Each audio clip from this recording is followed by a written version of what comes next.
আল্লাহর নবী বলেন, আমার এই হাফেজ কোরআনের উম্মতকে যখন কিয়ামতের ময়দানে উঠানো হয়, আল্লাহ তাআলা বলেন, ও আমার হাফেজ কোরআনের বান্দাগুলা, কোরআনের বান্দাগুলা কই? তোমরা সবাই এক জায়গায় আসো। আল্লাহ তাআলা তখন বলবেন, হে আমার আদরের বান্দাগুলা, তোমরা দুনিয়াতে অনেক কষ্ট করেছো, অনেক বড় বড় দালান কোঠা দেখেছো, গরিব মানুষ তোমরা ওই বড় বড় বিল্ডিং এ উঠতে পারো নাই। আমাদের মনে চাই তো বড় বড় বিল্ডিং এ উঠি, ঠিক কিনা? আমরা চাই বড় বড় বিল্ডিং উঠি, দালানে উঠি, কিন্তু আমাদের সামর্থ্য নাই বিধায় আমরা উঠতে পারি না। তখন আল্লাহ তাআলা আপনাকে হাসরের ময়দানে পুরস্কার দিবে কি? আল্লাহ তাআলা বলবেন, আমার আদরের হাফেজের বান্দাগুলা, তোমরা এক একটা আয়াত তেলাওয়াত করো, আলহামদুলিল্লাহি রাব্বিল আলামিন। যখন একটা আয়াত তেলাওয়াত করা হবে, আল্লাহ তাআলা বলেন, আমার এই বান্দাকে আমি এক একটা তালা দান করে দেই। বলেন না সুবহানাল্লাহ। আর রহমানির রহিম, মালিক ইয়াউমিদ্দিন। এভাবে আয়াত তেলাওয়াত করবেন, আমার আল্লাহ তাআলা এক একটা আয়াতের বিনিময়ে এক একটা তালা দান করবে। সুবহানাল্লাহ। আমি আয়াত তেলাওয়াত করছি, কুল ইন কুনতুম তুহিব্বুনাল্লাহ ফাত্তাবিউনি ইউহিব্বুকুমুল্লাহ ওয়া ইয়াগফির লাকুম যুনুবাকুম, আল্লাহু গফুরুর রহিম। আল্লাহ তাআলা বলেন, হে আমার নবী, আপনার উম্মতদেরকে জানায় দেন, আমি আল্লাহ তাআলাকে যারা মহব্বত করে, ভালোবাসতে চায়, ও নবী, আপনার এই আদরের বান্দাগুলা যেন আপনাকে ফলো করে চলে, আপনাকে অনুসরণ করে, অনুকরণ করে, ইত্তেবা করে। নবী গো, আপনাকে যদি অনুসরণ করা হয়, ইত্তেবা করা হয়, তাহলে আমি আল্লাহকে ভালোবাসা হবে। ও নবী, আপনাকে যদি মহব্বত করে, আপনাকে যদি ভালোবাসে, আমি আল্লাহ ঘোষণা দিয়ে দিলাম, ওয়াগফির লাকুম যুনুবাকুম, আমি আল্লাহ আপনার উম্মতদেরকে সমস্ত জীবনের গুনাহ মাফ করে দেব। সুবহানাল্লাহ। আমি আল্লাহ ঘোষণা দিয়ে দিলাম, নবী আপনাকে যারা অনুসরণ করবে, অনুকরণ করবে, ইত্তেবা করবে, আমি আল্লাহ ঘোষণা দিলাম, ওয়াগফির লাকুম যুনুবাকুম, আমি আল্লাহ আপনার উম্মতদেরকে মাফ করে দেব। আল্লাহ নবী হাদিসের মধ্যে বলেন, মান তাশাব্বাহা বিকওমিন ফাহুয়া মিনহুম। আল্লাহর নবী বলেন, হে আমার উম্মতের দল, আমার উম্মতের দল, ভালো করে শুনে নাও, যার সাথে যার মহব্বত হবে, তার সাথে তার কিয়ামত হবে। এ কোরআনে হাফেজওয়ালা ভাইরা, কোরআনের বাবা মারা, আমিও তো একজন মায়ের মা, আমিও তো একজন মায়ের সন্তান, বাবার সন্তান। ও বাবা, মনে কি চাই না আপনার সন্তানটার একটা কোরআনে হাফেজ বানাবেন? ও মা, মনে কি চাই না একজন সন্তানকে কোরআনে হাফেজ বানাবেন? আল্লাহ তাআলা বলেন, এই কোরআনের সাথে যার মহব্বত থাকবে, কোরআনকে যারা ভালোবাসবে, মহব্বত করবে, আলেমকে যারা মহব্বত করবে, ভালোবাসবে, মাদ্রাসাকে যারা মহব্বত করবে, ভালোবাসবে, আল্লাহ তাআলার ঘর মসজিদ যারা মহব্বত করবে, ভালোবাসবে, আল্লাহ তাআলা বলেন, কিয়ামতের ময়দানে এই কোরআনের হাফেজের সাথে তোমরা জান্নাতে যাবা।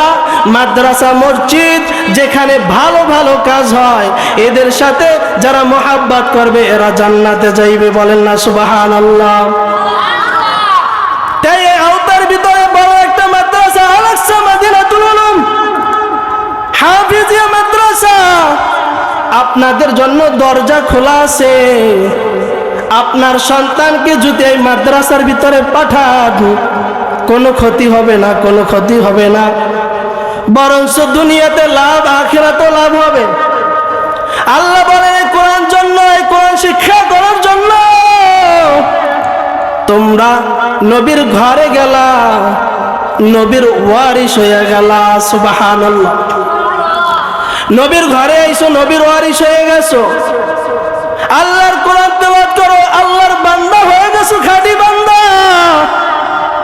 এরে ভাই, ঘটনা তো অনেক আছে, বলার সময় নাই, সময় সংক্ষিপ্ত দিছে, এই জন্য বলতেও পারি না।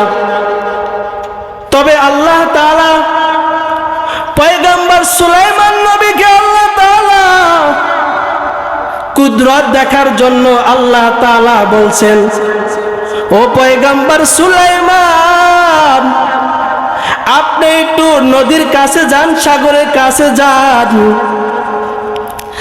তাইলে আমি আল্লাহর কুদরত দেখতে পারবেন। পয়গম্বর সুলাইমান নবী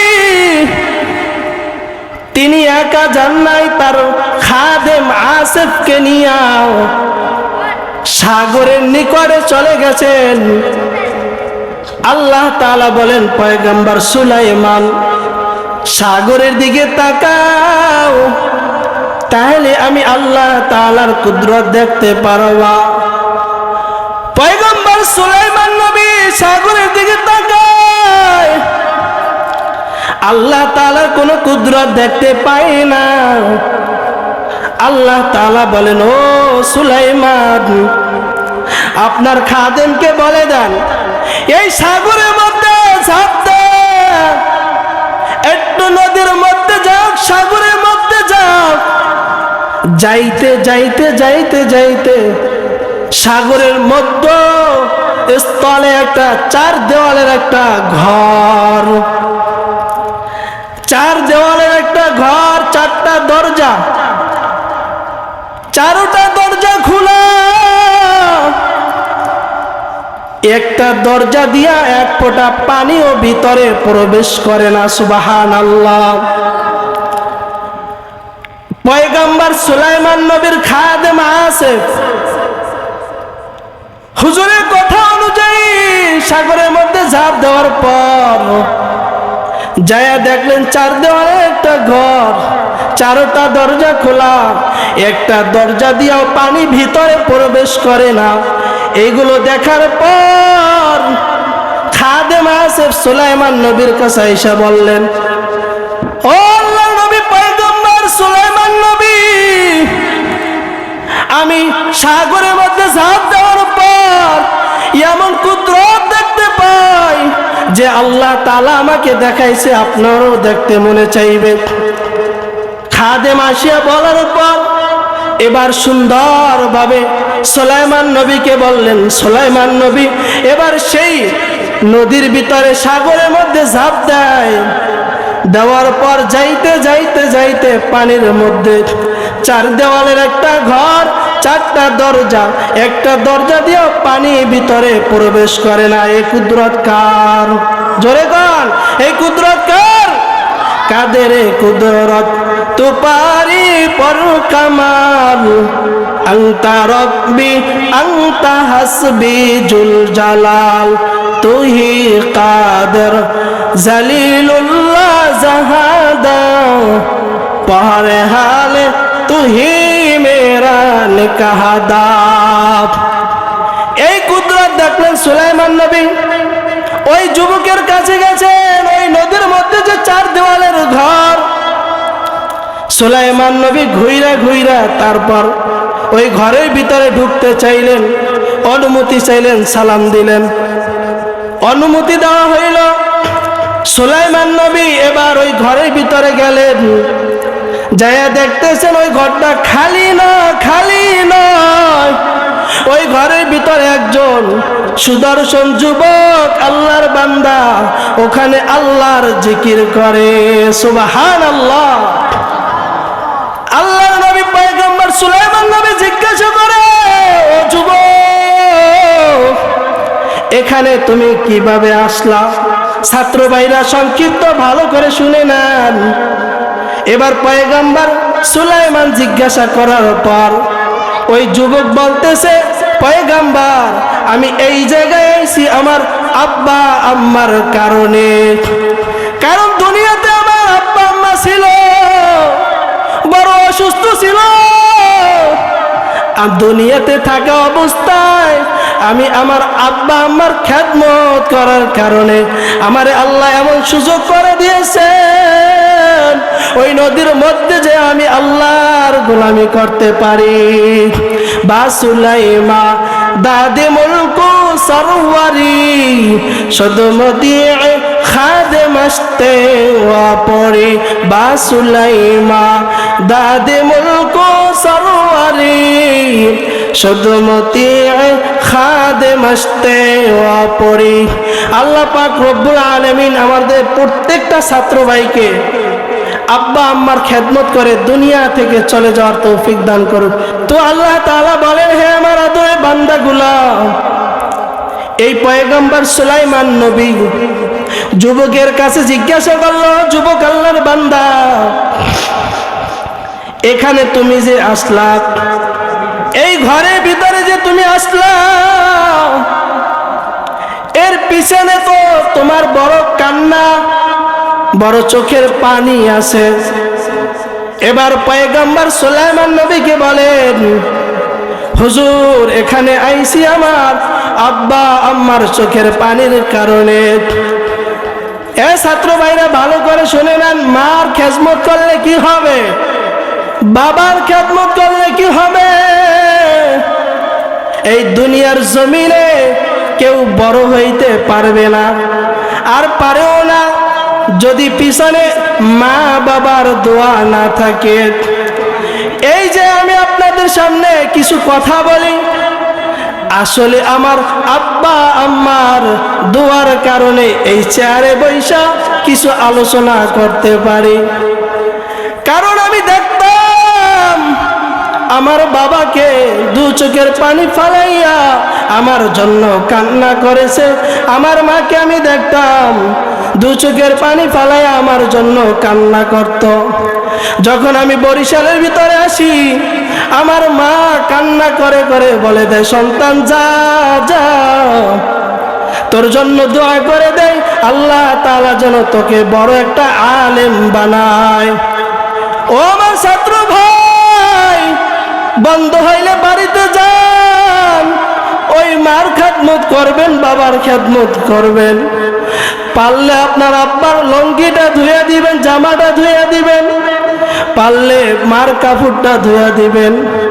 আমার ওই আব্বা আম্মা যদি দোয়া করে দেয়, এই জমিনের ভিতরে কোনো সন্তান গরিব আর থাকতে পারে না। কারণ আল্লাহ নবী হাদিসের মধ্যে বলেন, রিদার রাব্বি ফি রিদাল ওয়ালিদি ওয়া সাখাতার রাব্বি ফি সাখাতাল ওয়ালিদি। ও উম্মত, দুনিয়াতে যদি বড় হইতে চাও, বড় লোক হইতে চাও, টাকাওয়ালা হইতে চাও, ধনী হইতে চাও, 10 তলা 20 তলা বিল্ডিং এর মালিক হইতে চাও, আল্লাহ নবী বলেন, রিদার রব্বি ফি রিদাল ওয়ালিদি ওয়া সাখাতার রব্বি ফি সাখাতাল ওয়ালিদি। উম্মত, দুনিয়ার মধ্যে তোমার বাবাকে পাইছো, মাকে পাইছো, এই মা বাবাকে খেদমত করে মা বাবাকে খুশি করে ফালাও। খেদমত করতে যদি না পারো, খুশি যদি করতে না পারো, তাহলে স্বয়ং আল্লাহ বেজার হয়ে যায়। মা বাবাকে যদি খুশি করা যায়, তাহলে আল্লাহ খুশি হয়ে যায়। আর আল্লাহ যদি খুশি হয়, আর এই জমিনের ভিতরে আমার আর অভাব হইতে পারে না। রে ভাই, মায়ের দোয়া লও, মায়ের দোয়া লও, হে যুবক মায়ের দোয়া লও, সবাই মায়ের দোয়া লও, হে মুমিন মায়ের দোয়া লও, মায়ের দোয়া লও, হে যুবক মায়ের দোয়া লও। বিপদে পর পড়বে না তুমি যখন যেতায় যাও, বিপদে পড়বে না তুমি যখন যেতায় যাও। মায়ের দোয়া লও হে যুবক, মায়ের দোয়া লও, মায়ের দোয়া লও হে মুমিন, মায়ের দোয়া লও। মায়ের দোয়া লাগবে নাকি? আওয়াজ দিতে হবে। আব্বার দোয়া লাগবে নাকি? এই জমিনের ভিতরে যে কয়দিন থাকবেন, যেখানেই থাকেন না কেন, দূরে থাকলে মোবাইলের মাধ্যমে আব্বার সাথে কথা বলা যায়, মায়ের সাথে কথা বলা যায়। সালামটা দিয়েই আব্বা আম্মাকে বলবেন, ও আমার আদরের বাবা মা, আমার জন্য একটু দোয়া কইরেন। তাহলে এই জমিনের ভিতরে কোনো জায়গায় আর বিপদে পড়বেন না। আল্লাহ পাক আমাদের সকলকে আমল করার তৌফিক দান করুন।